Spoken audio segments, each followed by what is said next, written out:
계시록 16장입니다. 예.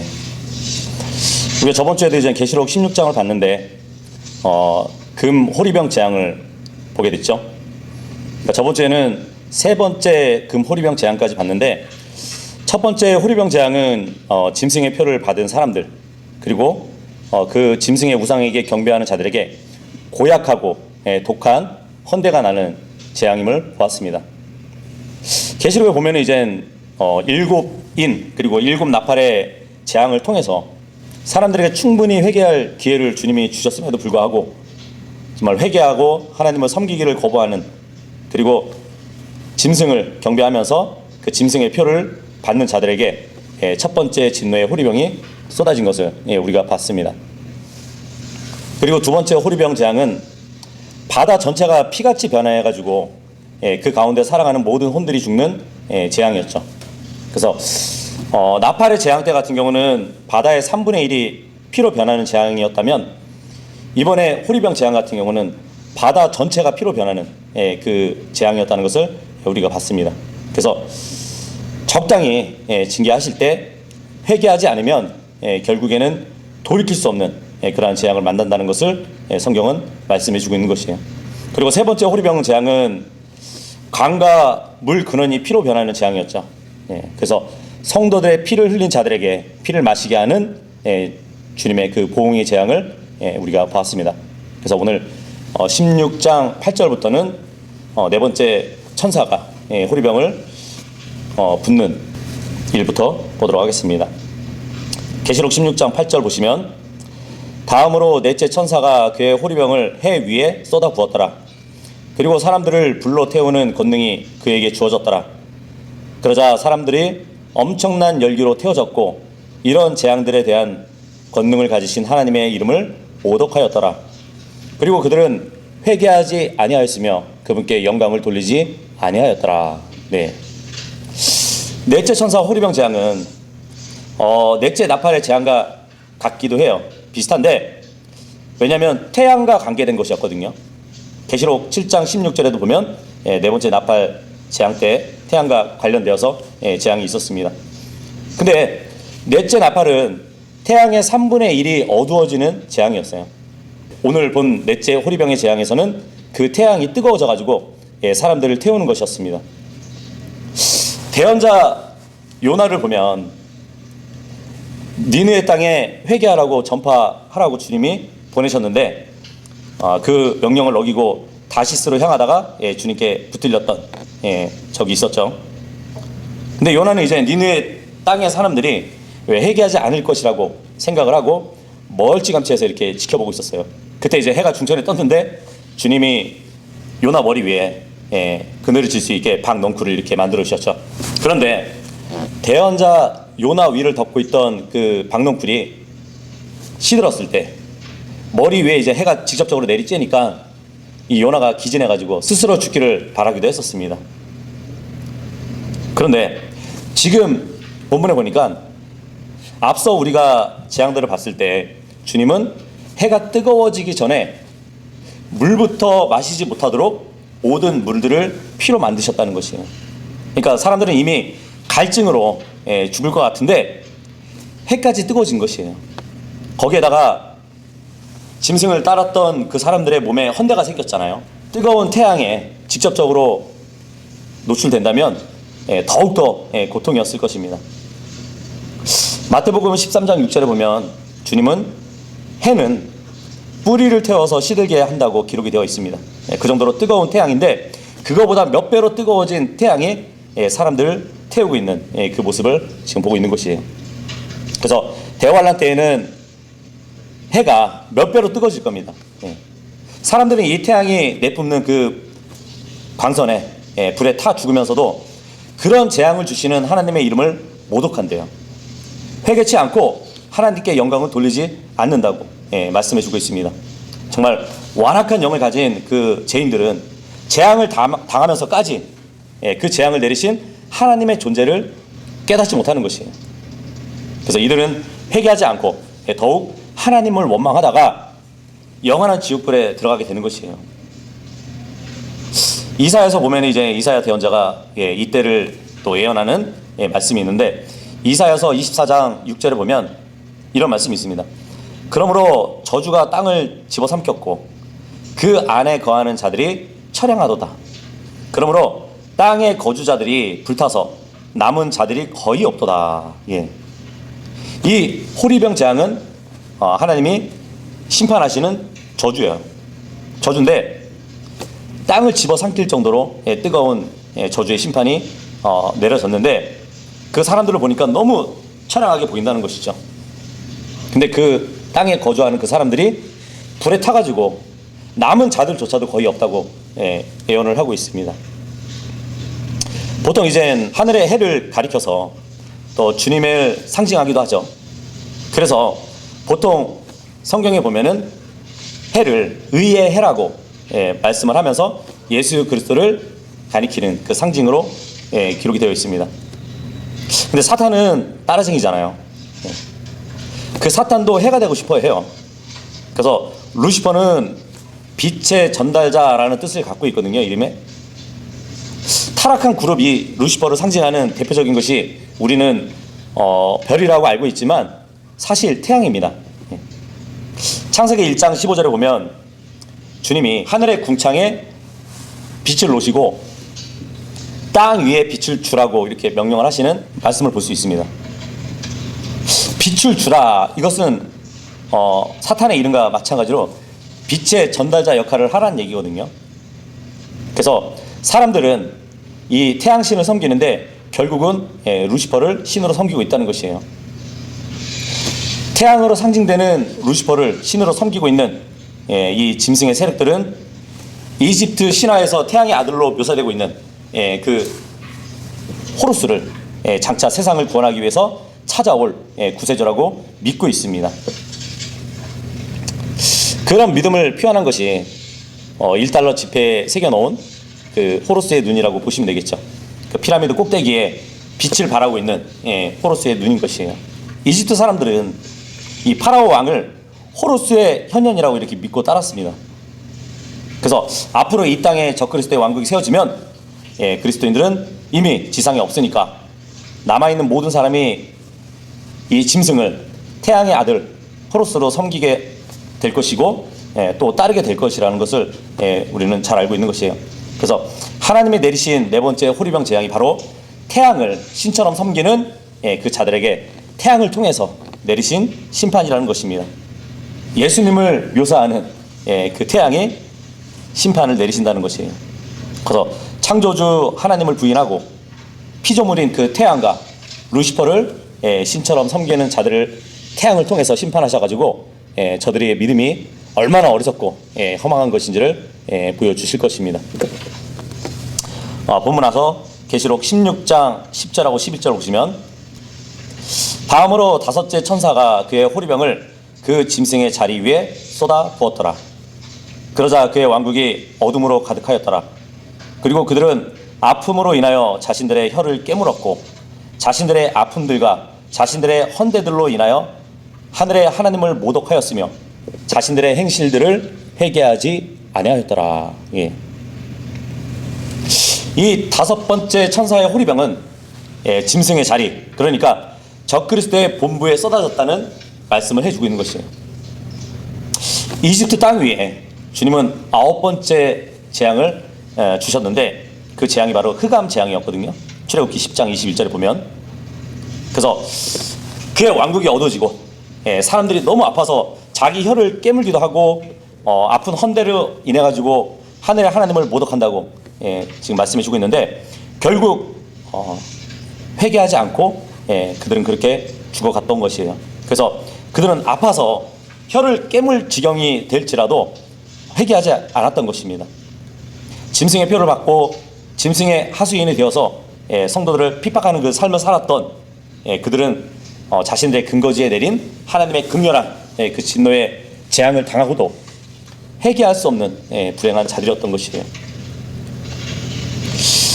그들은 근본적으로 사탄의 자녀들이라고 볼 수 있죠. 출애굽기 사건은 이스라엘 백성들을 핍박하고 진멸하려고 했던 그 파라오, 그리고 그가 통치하는 이집트에 10가지 재앙들을 내려서 심판하시고 이스라엘 백성들을 구원하시는 그 이야기잖아요. 마찬가지로 이제 7년 대환란 기간 동안에도 하나님이 이스라엘 백성들과 환란 성도들을 핍박하고 멸하려고 하는 그 짐승과 세상을 심판하기 위해서 일곱 인, 일곱 나팔, 일곱 호리병의 재앙을 주님은 예비하셨던 겁니다. 이집트의 왕 파라오는 끝까지 마음을 완악하게 했듯이 대환란 때도 보면은 짐승은 물론이고 불신자들은 마음을 완악하게 할 것입니다. 계시록 16장 12절에서 14절까지 보시면 다음으로 여섯째 천사가 그의 호리병을 거대한 강 유프라테스 위에 쏟아부었더라. 그러자 그 강의 물이 말라버렸으니 동방의 왕들의 길이 예비되게 하려 함이더라. 그리고 내가 개구리 같은 새 불결한 영들의 그 용의 입에서 나와 그 짐승의 입에서와 그 거짓 예언자의 입에서 나오는 것을 보았더라. 이는 그들이 기적을 행하는 마귀들의 영이기 때문이라. 그들이 전능하신 하나님의 위대한 날의 전투에 땅의 왕들과 온 세상의 왕들을 모으고자 그들에게 나아가니라. 여섯 번째 천사의 병은 큰 강 유프라테스에 쏟아졌습니다. 그래서 그 강이 말라붙어 버렸고 그것을 통해서 동쪽에서 오는 왕들의 길이 예비되었다고 말씀해주고 있어요. 계시록 9장 16절하고 17절 보시면 동쪽에서 그 왕들과 합류할 기병대들의 수가 나오거든요. 그 기병대의 수가 2억이라고 합니다. 근데 지금 12절에 이 동방이라는 방향을 한번 보세요. 이 방향은 이스라엘을 기준으로 동쪽에 있는 왕국들을 의미해 주는 것입니다. 근데 전통적으로 보면 이 동방이 바벨론 지역을 의미하기도 해요. 바벨론 땅에 있는 유프라테스 강이 말라버리면 이제 동쪽에서 왕들이 온다는 것을 말해주고 있는데, 어떻게 보면 이제 바벨론보다 더 동쪽에 있는 왕국에서 왕들이 소환될 것을 말해주고 있다고 보시면 됩니다. 그래서 유프라테스 강의 동쪽이면 인도가 있고요, 중국 땅도 있고, 우리나라 땅도 물론이고요, 또 일본도 있죠. 그래서 이 왕국들이 물론 지금은 왕국이라 불리지 않지만 대환란 때는 짐승이 전 세계를 10개의 왕국으로 나눠서 통치할 것입니다. 어쨌든 동방의 군대에서 포함돼 가지고 아마겟돈 전쟁에 소환될 수 있다는 말씀을 해주고 있는 것이거든요. 유프라테스 이 강의 길이가 약 2,850km 정도가 돼요. 굉장히 길죠. 그리고 수심은 평균 약 10m 깊이의 강이라고 보시면 됩니다. 그런데 이 큰 강이 말라서 이방 민족들이 모일 뿐만 아니라 앞으로 이스라엘 백성도 고국으로 돌아올 때 이 강을 통해서 돌아올 것을 성경은 말씀해 주고 있어요. 이사야서 11장 15절에 보면 그리고 주가 이집트 바다에 있는 곳을 완전히 멸하리라. 그리하여 그가 그의 막강한 바람으로 자기 손을 강 위에서 흔들 것이요 그것을 쳐서 7 물줄기로 나누어 사람들이 신발을 적시지 않고 건너가게 하리라. 그리고 그의 백성들 가운데 남은 자들 곧 남겨질 자들에게 아시리아로부터 대로가 생기리라. 그것은 마치 이스라엘이 이집트 지역에서 올라온 그 날에 이스라엘에게 있었던 것 같으리라. 그러니까 이 유프라테스 강이 마르는 이유가 주님을 대적할 그 왕들이 건너올 길이 되기도 하겠지만 앞으로 주님께 회개하고 돌아올 이스라엘의 길이 되기도 할 것이라는 것을 이사야서는 예언해 주고 있는 것이에요. 그런데 사실 이 유프라테스 강은 지금 현재에도 그 상류에 22개의 댐이 건설되어 있어가지고 사실상 강이 말라 있습니다. 자, 그런데 계시록의 말씀은 예언의 말씀이기 때문에 앞으로 큰 강을 다시 이룰 것을 말씀해 주고 있는 것이죠. 그래서 다시 큰 강을 이룰지라도 대환란 끝에는 두 증인의 기도로 인해 가지고 3년 반 기간 동안 비가 내리지 않을 것이기 때문에 그 강은 결국 마르게 될 것입니다. 그래서 하나님을 대적하는 이 세상 왕들을 죽이시기 위해 어떻게 보면 주님은 유프라테스 강을 말리시고 아마겟돈이라고 하는 그 지역으로 올 수 있도록 그 길을 예비하셨다는 것이에요. 잠언 14장 12절에 보면 이제 그런 말씀이 있거든요. 사람에게 옳게 보이는 길이 있으나 그 끝은 죽음의 길들이라. 예. 그래서 길이 열린다고 무조건 기뻐하면 안 되는 것이에요. 사람이 보기에는 올바를지 모르지만 죽음으로 이어지는 길이 있다는 것이에요. 바로 유프라테스 강이 그 길이 될 것입니다. 13절 보니까 이 더러운 영들이 나오거든요. 비둘기같이 순결한 그 성령님과 비교되는 개구리 같은 더러운 영. 근데 이 더러운 영들이 기적을 행하는 영들이라고 말씀해주고 있어요. 그래서 전쟁을 위해서 온 세상의 왕들을 모으고 많은 군인들을 소집할 때 그들을 미혹하고 모을 것입니다. 그 영들이. 그래서 데살로니가 후서 2장 10절에 보면은 그런 말씀을 해주고 계시죠. 또한 멸망하는 자들 안에 있는 모든 불의의 속임수를 동반하리라. 짐승을 따를 자들은 멸망할 자들이에요. 이는 그들이 구원받도록 하기 위한 진리의 사랑을 받아들이지 않았기 때문이라. 그렇죠? 대환란 때 아무리 복음이 외쳐진다 할지라도 구원받기를 위해서 그 복음을 듣고 회개하지 않았던 사람들은 어떻게 되나 보세요. 11절 보시면 그런즉 이런 까닭에 하나님께서 그들에게 강한 미혹을 보내시리니 그들로 하여금 거짓말을 믿게 하려 하심이요. 이 더러운 개구리 같은 영이 기적을 행하면서 사람들을 미혹할 때 그 거짓말을 믿게 만드신다는 것이죠. 진리를 믿지 않고 오히려 불의 안에서 쾌락을 누린 그들 모두로 하여금 영벌의 심판을 받게 하려 하심이라. 결국은 짐승의 그 속임에 속게 만들어 놓으시고 결국은 아마겟돈까지 이끌어서 그들을 심판하실 것을 말씀해 주고 있는 것입니다. 물론 이제 미혹하면은 이제 거짓 대언자가 할 일이겠죠. 거짓 대언자. 성경에 구약 성경에 보면은 이스라엘 7대 왕이 이제 아합 왕이거든요. 근데 이 아합 왕이 최후를 맞게 된 이유도 거짓 예언을 믿은 결과였거든요. 열왕기상 21장에서 22장을 이렇게 보시면 이 아합 왕이 유다 왕 여호사밧하고 이제 동맹을 맺어요. 그래가지고 함께 전쟁을 나가는 일이 있었거든요. 근데 전쟁을 나가기 전에 이제 거짓 대언자 시드기야에게 이제 물어보고 그 결과에 따라서 전쟁을 나갔던 일이 있었단 말이에요. 근데 거짓 대언자 시드기야뿐만 아니라 거짓말하는 영에 붙들린 400명의 대언자가 또 있었어요. 근데 똑같이 이구동성으로 이 길르앗 라못에 가서 시리아 군대와 싸우면 승리할 것이라고 그렇게 예언을 하게 됩니다. 그래서 이 거짓 예언을 믿고 전쟁터로 나간 이 아합 왕이 이 길르앗 라몬에 갔다가 그곳에서 죽음을 맞이하게 돼요. 승리를 확신하고 전쟁에 나갔지만 하나님의 대언자 미가야 한 명만 전쟁에서 죽을 것이라고 예언을 했는데 그 예언을 믿지 않았던 것이죠. 그래서 미카야의 예언대로 완전히 대패해가지고 물론 여호사밧은 본국으로 이제 도망가고 이 아합 왕은 적의 활에 맞아 죽게 됩니다.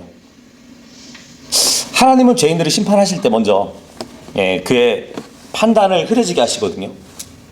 무엇이 진리이고 무엇이 거짓인지 어디가 살 길이고 어디가 죽을 길인지 깨닫지 못하도록 이제 판단을 흐리게 하신 뒤에 멸망의 길로 이끌어 가신다는 얘기예요. 그래서 아합 왕이 제대로 판단하지 못하고 거짓 예언을 믿고 죽었던 것처럼 대환란 때에도 이제 거짓 대언자의 예언을 믿고 그를 따랐던 사람들은 결국 주님의 심판에서 다 죽게 된다는 사실입니다. 14절에 보면은 이 개구리 같은 영들을 기적을 행하는 마귀의 영으로 소개하고 있단 말이죠. 그래서 이 기적이라는 것은 하나님이 역사하셔서 보여주는 기적이 물론 있죠. 근데 마귀가 보여주는 기적도 있다는 것이에요. 13장에 보면은 땅에서 올라오는 짐승이 하나 나오는데 거짓 대언자가 하늘에서 불을 내리는 그 기적을 행하면서 사람들을 미혹하는 그 장면이 계시록 13장 13절에 나오는데, 출애굽기에도 보면은 이제 이집트의 마술사들이 모세가 보여준 그 기적을 똑같이 행하는 장면들이 등장하거든요. 물론 제한된 능력이긴 하지만 사탄에게도 그러한 기적을 행하는 능력이 있다는 것이에요. 그래서 그 능력을 거짓 대언자에게 주어서 기적을 행하도록 한 것입니다. 어쨌든 여기 세 영은 사탄의 삼위일체인데, 구약 때에 보면은 이 사탄의 삼위일체에 대한 내용이 또 기록이 되거든요. 구약 때에 바알은 용의 모습인 사탄이라고 보시면 되고요. 발락은 바알의 아들인 짐승의 모습이라고 보시면 됩니다. 그리고 발라암은 거짓 대언자였죠. 그래서 민수기 22장 41절에 보면은 이 셋이 함께 모여있는 장면을 기록하고 있습니다. 그러고 나서 이튿날에 이러한 일이 있었으니 발락이 발라암을 인도하여 그를 바알의 높은 처소들 안으로 데리고 올라갔으니 거기에서 그로 하여금 그 백성의 맨 끝부분을 보게 하려 함이더라. 온 세상의 왕들은 용의 권능을 보았죠. 그리고 짐승의 기적도 보았죠. 그리고 거짓 대언자의 감언 이설을 듣고 속아서 마지막 전능자의 큰 날이 있을 그 전쟁에서 스스로 승리를 확신하며 나가겠지만 아합 왕 같이 최후를 맞이할 것을 성경은 말씀해 주고 있습니다. 계시록 16장 15절 16절 보시면, 보라 내가 도둑같이 오리라. 깨어있고 자신들의 의복들을 지키는 자는 복되나니 그가 벌거벗고 다니지 않아 그들이 그의 수치를 보지 않게 하려 함이라. 그런즉 그가 히브리어로 아마겟돈이라 불리는 장소로 그들을 한데 모았더라. 유프라테스 강을 건넌 그 왕들이 모이는 곳이 바로 아마겟돈이라는 곳이라고 합니다. 히브리 말로 아마겟돈이라고 하는 그 장소로 왕들을 주님이 모으시는 것이에요. 여기서 아마겟돈은 이제 전쟁 마당을 뜻하는 이름이에요.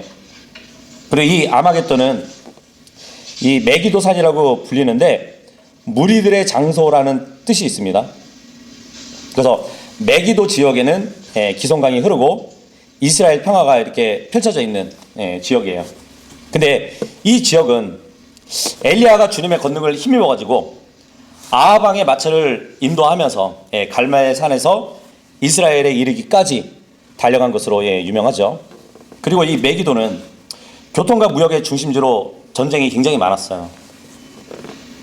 많은 전쟁의 역사를 가지고 있는 이 메기도산, 그러니까 아마겟돈의 역사를 살펴보면 정말 세상에서 대표되는 전쟁터로 볼 수밖에 없어요. 3,500년 전에 처음으로 이제 국가 간의 전쟁 기록을 남겼던 투트모세 3세가 있거든요. 거기에 이제 뭐라고 기록을 했냐면, 필리스타인 땅에서 1000개의 도시를 차지하는 것보다 이 메기도 하나가 더 중요하다고 말할 정도였거든요. 그래서 그러한 이유로 이제 이 메기도는 24번에 걸쳐서 막 파괴되고 다시 재건되고 이렇게 반복하게 되었습니다. 여호수아는 가나안 정복 전쟁 때 이 메기도를 점령을 했었거든요. 또 뭐 사사, 판간, 드보라와 바락, 이들도 가나안 왕들과 싸울 때 이 메기도의 물가에서 승리를 거두는 그 일이 있었어요. 솔로몬은 이 메기도 지역에 전차 부대 요새를 건축하게 됐고요. 그리고 대규모의 마국간을 지어가지고 중동 지역의 말 교역을 독점하기도 했었죠. BC 9년 정도에는 북이스라엘 아합 왕이 이 메기도에 수로를 건설해가지고 전쟁할 때 성 밖에 위치했던 샘물에 이제 접근할 수 있도록, 그러니까 방어 시스템을 만들어 놓은 것이죠. 군사들이 지치지 않게 물을 길어다가 마실 수 있도록. 외부에서 오는 군대들은 그 물이 한정되어 있잖아요. 그래서 아합 왕이 수로를 건설하기도 했습니다. 그리고 이제 하나님께 온 마음과 뜻을 다해서 헌신했던 남유다 요시야 왕이 있었죠. 근데 이 왕은 이집트 파라오 느고와 싸우다가 패해가지고 이 메기도에서 죽기도 했습니다. 이 메기도 근처 길보아에서 이 필리스타인과 전투 중에서 사울의 세 아들들은 또 전사했던 곳이고요. 나폴레옹 아시죠? 나폴레옹은 이 메기도 땅을 가리켜가지고 전쟁을 위한 최적의 장소라고 칭하기도 했습니다. 그리고 에스겔 대언자는 이제 마지막 때 곡과 마국이 하나님의 백성과 싸우는 곳이 바로 이 메기도라고 또 예언을 했습니다. 이렇게 역사상 수많은 전투가 치러진 곳이 바로 이곳인데, 그것과 연관해가지고 최후의 큰 결전이 벌어질 장소가 바로 이 메기도 땅인 것이에요. 전쟁 중에 전쟁이죠. 바로 예수 그리스도와 예수 그리스도를 대적하는 그 악한 세력들이 이곳에서 전쟁을 치르게 되는데, 주님의 일방적인 공격으로 끝나게 되죠. 그래서 스가랴서 12장 11절에 보면은 이 메기도 땅에 관련된 예언이 있습니다. 말씀 보시면 그 날에는 예루살렘에 엄청난 애국이 있으리니 마치 메기돈 골짜기에 하닷 림몬의 애국과 같으리라. 물론 이제 예루살렘에도 이제 애국이 있을 텐데 그 애국이 마치 메기돈 골짜기에 애국과 같을 것이라고 말씀을 해주고 있거든요. 그렇다면은 이 메기돈이라는 이 지역에 얼마나 많은 사람들이 살육된 지역인지 말씀해주고 있는 것이죠. 어쨌든 여기 메기도에서 큰 전쟁이 예비되어 있는데, 하나님께서는 7년 환란기 끝에 자신들의 원수들을 이곳에서 심판하실 것이에요. 짐승을 중심으로 해서 전 세계 통치자들이 이 아마겟돈 지역에 모일 것인데, 그들의 군대가 재림하시는 예수 그리스도를 대적하겠지만 완전히 패배할 것입니다. 그래서 이 아마겟돈 전쟁은 치고받는 전쟁이 아니라 하나님께서 원수를 갚으시는 처절한 그 복수와 응징의 현장이 될 것을 말씀해 주고 있단 말이죠. 주님께서는 도둑같이 오실 것인데, 누구든지 깨어서 자기 옷을 지키고 벌거벗고 다니지 말고 자기의 부끄러움을 보이지 말라고 지금 본문은 권고하고 있습니다. 보통 이제 출애굽기 32장 25절에 보면 벌거벗음은 음행을 가리키거든요. 또 우상숭배는 영적인 음행이라고 성경은 말씀해주고 있습니다. 그러니까 주님이 다시 오시기 전에 주님은 적그리스도의 형상에 경배하지 말고, 그러니까 벌거벗지 말고 믿음을 지킬 것을 말씀해주고 있단 말이에요. 그러니까 옷을 지키라는 것이죠. 주님이 도둑같이 오시기 전에, 아마겟돈 전쟁이 있기 전에 대환란의 끝부분에 믿음을 지키고 순교한 성도들을 주님은 먼저 채워 올라갈 것입니다. 그리고 나서 이 땅에 내려오실 것인데, 그 휴거가 일어난 후에 주님의 대적자들이 모일 때 주님께서도 전쟁을 준비할 것이란 말이에요. 그래서 요에서 3장 11절에도 보면 너희 모든 이교도들아 스스로 집결하여 오라. 그리하여 주위에서 스스로 함께 모이라. 오 주여, 당신의 막강한 자들로 하여금 그곳으로 내려오게 하소서. 이교도들은 깨어나서 여호사밧 골짜기로 올라올지니라. 이는 내가 그곳에 앉아서 주위를 에워싼 모든 이교도들을 심판할 것이기 때문이라. 이 말씀대로 예수님의 지상 재림은 계시록 19장 11절에 또 한번 내용이 기록되어 있습니다. 주님을 대적하는 그 무리들은 한 곳에 하나로 뭉칠 것인데, 예수 그리스도는 하나로 묶인 그들을 그대로 심판하실 것이에요. 마태복음 13장 30절에 보면은 그런 말씀이 있잖아요. 양쪽 다 수확 때까지 함께 자라게 두라. 그래야면 수확의 때에 내가 수확꾼들에게 말하기를 너희는 먼저 독보리들을 한데 모아서 그것들을 불태우기 위하여 그것들을 다발들로 묶으라. 그러나 밀은 나의 곡간으로 모으려 하겠노라. 하나의 단으로 모은다는 말씀을 해주고 계시거든요. 그것이 바로 이 메기도 지역에 주님을 대적할 그 원수들이 하나로 모이게 되잖아요. 이게 바로 한 다발로 모인 것이에요. 주님은 그들을 불태우기 위해서 그렇게 하신다는 말씀을 해주고 계십니다. 여기 지형을 보시면 이 동방의 왕들이 말라버린 유프라테스를 건너오잖아요. 그러면 이제 예루살렘으로 들어갈 때 어느 길로 들어가냐면 이 길르앗 라못, 여기 왼쪽 위쪽에 있는 그 길 쪽으로 들어오게 됩니다. 그 길목으로 들어오게 되는데 2억의 기병대가 합류해서 들어온다고 말씀드렸잖아요. 미래에 가면은 이제 뭐 전차들도 많을 것이고 최신 무기들이 많을 텐데 왜 기병대들이 몰려온다고 할까요? 그것은 바로 이 길르앗 라못 요 길로 이렇게 들어와서 예루살렘으로 이렇게 삥 돌아서 쳐들어가야 되는데 이 이스라엘 지형이 굉장히 험난해요.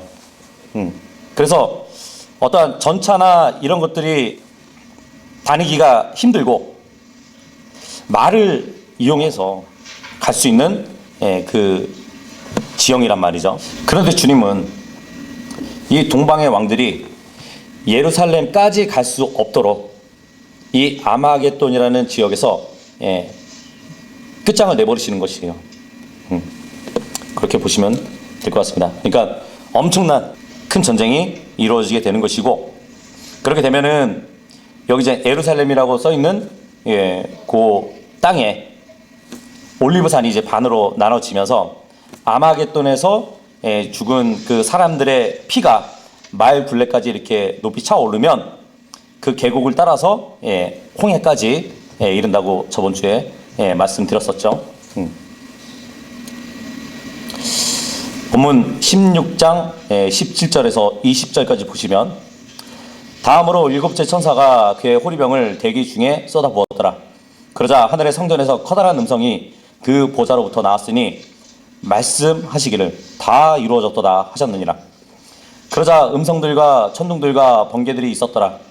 그리고 커다란 지진 하나가 있었으니 사람들이 땅 위에 존재한 이래로 그토록 막강하고 그토록 커다란 그와 같은 지진이 없었더라.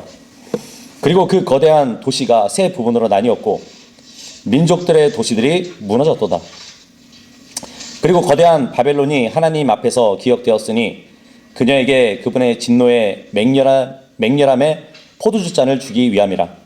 그리고 모든 섬이 저마다 사라져 버렸고 산들도 발견되지 아니하였더라. 자, 이제 마지막 7번째 천사의 병, 그 호리병 재앙은 공중에 쏟아부었대요. 그리고 음성들과 천둥들과 번개들이 있고 큰 지진이 났다고 합니다. 이 지진은 역사상 유례가 없이 큰 지진인데 큰 도시 예루살렘 그리고 그 외의 도시들, 뭐 바벨론도 무너지고요. 섬이나 산들도 없어질 정도로 큰 지진이 있을 거라고 성경은 말씀해주고 있습니다. 물론 이제 바벨론의 멸망에 대해서는 계시록 14장 8절의 모습을 또 볼 수 있는데 자세한 멸망 과정은 17장에서 18장에 기록이 되어 있습니다. 어쨌든 이렇게 보면 마지막 금 호리병 재앙은 공중의 악한 영적 세력 그리고 땅의 거민들에게 직접적인 심판을 준다는 것을 우리는 볼 수 있습니다. 이사야서 24장 17절에서 21절에 이 말씀의 예언의 말씀이 있어요. 오 땅의 거주자야, 두려움과 구름과 올무가 너에게 임하였도다. 그리고 이러한 일이 있으리니 두려움의 소음에서 도망하는 자는 구렁 속으로 빠질 것이요 구렁 한가운데서 올라오는 자는 올무에 걸릴 것이니 높은 곳으로부터 창문들이 열리고 땅의 기초들이 흔들리기 때문이라. 땅이 완전히 무너져 내리는도다. 땅이 철저히 해치되는도다. 땅이 극도로 요동하는도다. 땅이 술 취한 자처럼 이리저리 비틀거릴 것이요 오두막처럼 옮겨지리라. 그리고 땅의 불법이 그 위에 무겁게 짓누르리라. 그리하여 그것이 무너져서 다시는 일어나지 못하리라. 그리고 그날에 이러한 일이 있으리니 주께서 높은 곳에 있는 높은 이들의 군대와 땅 위에 있는 땅의 왕들을 벌하시리라. 우리가 계시록 16장 17절에 봤죠. 호리병을 이 대기 중에 공중에 쏟아 부었다는 것이잖아요.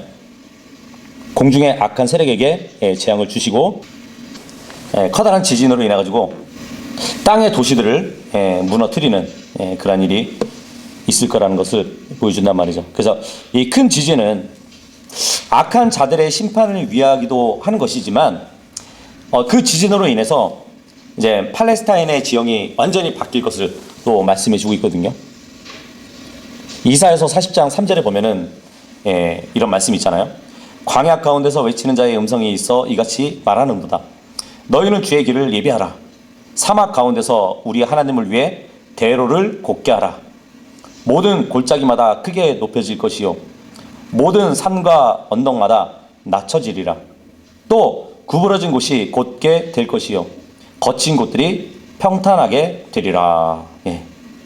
그러니까 이 지진은 악한 자들을 위한 재앙이기도 하지만 예수님이 이 땅에 내려오실 때 평평하게 대로로 만들어지는 그 작업이 이루어지는 것이거든요. 골짜기들은 깊잖아요. 근데 크게 높여질 것이래요. 그리고 산과 언덕은 높잖아요. 근데 낮춰질 것이래요. 한마디로 이제 평탄하게 된다는 것이에요. 땅에. 그래서 이 거친 곳들도 평탄하게 돼서 주님이 오시는 그 길이 정말 평탄하게 예비된 그 길로 만들어질 것이라는 것을 보여주고 있습니다. 그래서 이 예언은 대환란 끝에 엘리야가 죽기 전에 광야에서 전하는 메시지가 될 것입니다. 21절 보시면 그리고 사람들 위로 한 차례의 커다란 우박이 하늘에서 떨어졌으니 각각 약 1달란트 무게의 돌이었더라. 그리고 사람들이 우박의 재앙으로 인하여 하나님을 모독하였더라. 이는 그 우박의 재앙이 지극히 심하였기 때문이라. 우박이 내려가지고 사람들이 극심한 피해를 당하는 재앙이 있다고 말씀하고 있습니다. 이 우박이라는 것은 주님이 분노하실 때 내리는 것이에요. 이사야서 30장 30절에 보면. 그리고 주님이 경노하실 때 내린다고 합니다. 에스겔서 13장 13절에 보면. 그래서 심판의 무기예요. 주님은 이 우박들을 또 곳간에 저장해 두셨다고 성경은 말씀하고 있거든요. 욥기서 38장 22절에 보면 너는 눈의 금고들에 들어간 적이 있느냐? 아니면 너는 우박의 금고들을 본 적이 있느냐? 내가 그것들을 공경의 때를 대비하여 전투와 전쟁의 날을 대비하여 간직해 두었느니라. 곤경의 때에 대비했대요. 그러니까 대환란 기간에 주님이 이 우박들을 내리거든요. 그리고 전쟁의 날을 위하여 간직해 두었대요. 바로 이 아마겟돈 전쟁에서 내리시기 위한 그 우박을 준비해 두셨다는 것이거든요. 이 금호리병 심판 때에 무게가 각각 1달란트나 되는 큰 우박을 내리셨대요. 1달란트의 무게는 50에서 60kg에 해당되는 무게거든요. 그 우박을 맞아 죽는다고 생각해 보세요. 근데 이 우박은 이집트에 내리셨던 아마 불이 섞인 우박일 것으로 보여집니다. 출애굽기 9장 23절에서 25절에 보면 기록되어 있는데 여호수아 때에도 기브온 전투에서 주님은 하늘에서 이 우박을 내리셔가지고 적들을 치신 그 역사가 있습니다. 그래서 이스라엘 자손이 칼로 죽인 자보다 우박으로 죽인 자가 더 많다고 여호수아 10장 11절에 기록되어 있죠. 자, 그런데 지금 우리가 계시록 16장을 봤을 때 하나님을 모독하는 일이 지금 3번 언급되거든요. 9절하고 11절하고 21절에 하나님을 모독하는 일이 3번 지금 언급되어 있는데 구약의 율법에 따르면 주님을 모독하는 자들은 어떻게 죽임을 당하는지 아세요? 돌로 쳐 죽임을 당한다고 기록되어 있습니다. 그래서 레위기 24장 16절에 보면 그리하여 주의 이름을 모독하는 자 그는 반드시 사형에 처해지리니 온 회중은 반드시 그를 돌로 쳐서 죽일지니라. 타국인도 그 지역 가운데 태어난 자와 마찬가지로 그가 주의 이름을 모독할 때는 사형에 처해지리라. 본문에 지금 우박을 영어로 보면은 헬스톤이라고 되어 있어요. 돌이에요, 돌. 하나님은 직접 돌을 들어가지고 자신을 모독하는 그 자들을 쳐 죽이시는 분이십니다. 그러니까 원수 갚는 날이 바로 이날인 것이에요. 이 7번째 호리병의 재앙이 내려진 때는 큰 음성이 성전의 보좌로부터 임했다고 기록이 되어 있는데, 그 음성이 뭐냐면 다 이루어졌도다라는 음성입니다. 이 말은 어디서 많이 들어봤죠? 바로 그리스도의 십자가상에서 마지막 말씀으로 하신 것이 바로 다 이루었도다 이 말씀이었잖아요. 그래서 그 말씀과 연관해서 생각해 봐야 될 텐데, 예수님께서는 구속 사역의 완성을 이루셨을 때 이 말씀을 하셨는데, 이제는 인간 역사의 종말을 고하는 말씀으로 기록하고 있는 것이에요. 다시 말씀드리지만 7금 호리병의 재앙은 출애굽 당시에 이집트 땅에 내려진 재앙과 흡사하죠. 그래서 하나님은 그때 내리신 재앙을 가리켜 가지고 미래에 그와 같이 두려운 재앙을 온 백성 앞에서 보여주실 것이라는 것을 스스로 또 예언해 주시고 계십니다. 그 예언의 성취가 계시록 16장의 내용인 것인데, 출애굽기 34장 10절에 보면 이런 말씀이 있어요. 그러자 그분께서 이같이 말씀하셨느니라. 보라, 내가 언약을 체결하노라. 너의 모든 백성들 앞에서 내가 경이로운 일들을 행하겠으니 그와 같은 것은 온 땅에서도 어떤 민족들 가운데서도 행하여지지 않은 것들이라. 그렇죠? 예수님도 대환란을 가리켜서 이전에도 없었고 앞으로도 없을 굉장히 큰 환란이라고 말씀해 주셨거든요. 그리고 네가 있는 곳 가운데서 모든 백성들이 주의 역사를 보리라. 이는 내가 너와 함께 행할 것은 공포스러운 일이기 때문이라. 공포스러운 일을 백성들 앞에서 행하신대요. 이것이 바로 앞으로 있을 환란 가운데서 주님이 행하실 그 일인데, 출애굽기 34장에 주님 스스로 예언을 하셨단 말이죠. 자, 이렇게 해서 오늘도 이제 16장을 마무리했는데, 이 본장에 나타난 7근 호리병의 재앙은 하나님이 불신자들에게 내리시는 최후의 재앙의 모습을 보여주는 현실입니다. 짐승을 경배하는 사람들에 대한 그 용서가 전혀 없으신 극렬한 이 재앙은 하나님이 우상 숭배를 얼마나 미워하신지를 잘 보여주기도 합니다. 이것을 이제 교회에 적용해서 본다면, 우리들의 삶 속에서도 정말 우리가 주님을 섬기지만 하나님보다 더 위에 두고 중요시하는 그러한 탐심이 있는가를 우리는 스스로 돌아봐야 할 것이에요. 탐심은 곧 우상 숭배라고 말씀을 하셨잖아요. 골로새서 3장 5절에 보면. 그래서 우리가 그 우상들을 제거할 수 있는 모두가 되어야 할 것입니다. 7 호리병의 재앙으로 모든 이방 왕국이 심판을 받고 이 땅에 예수님은 그리스도의 왕국을 세우실 것이에요. 그날에 우리는 그 땅에서 땅을 유업으로 받고 그리스도와 함께 통치할 것입니다. 그래서 디모데후서 2장 11절에 보면 그런 말씀을 해주시잖아요. 그것은 신실한 말씀이니 만일 그분과 함께 우리가 죽어 있다면 우리 역시 그분과 함께 살 것이기 때문이라. 앞으로 천년왕국 때는 우리의 이 몸이 아니라 부활한 그 신의 영역의 그 몸으로 함께 통치할 것이란 말이에요. 만일 우리가 고통을 견딘다면 우리 역시 그분과 함께 통치하리라. 만일 우리가 그분을 부인한다면 그분 역시 우리를 부인하리라. 이 고통의 세상을 우리가 잘 견딘다면 나중에 가서 그분과 함께 통치할 것이라는 약속을 해주고 있단 말이죠. 그래서 우리가 그날을 소망한다면 지금 이 고통의 현 세상에서 말씀을 잘 지키고 행해야 할 것입니다. 그래서 오늘은 계시록 16장의 말씀은 이렇게 마무리하도록 하겠습니다.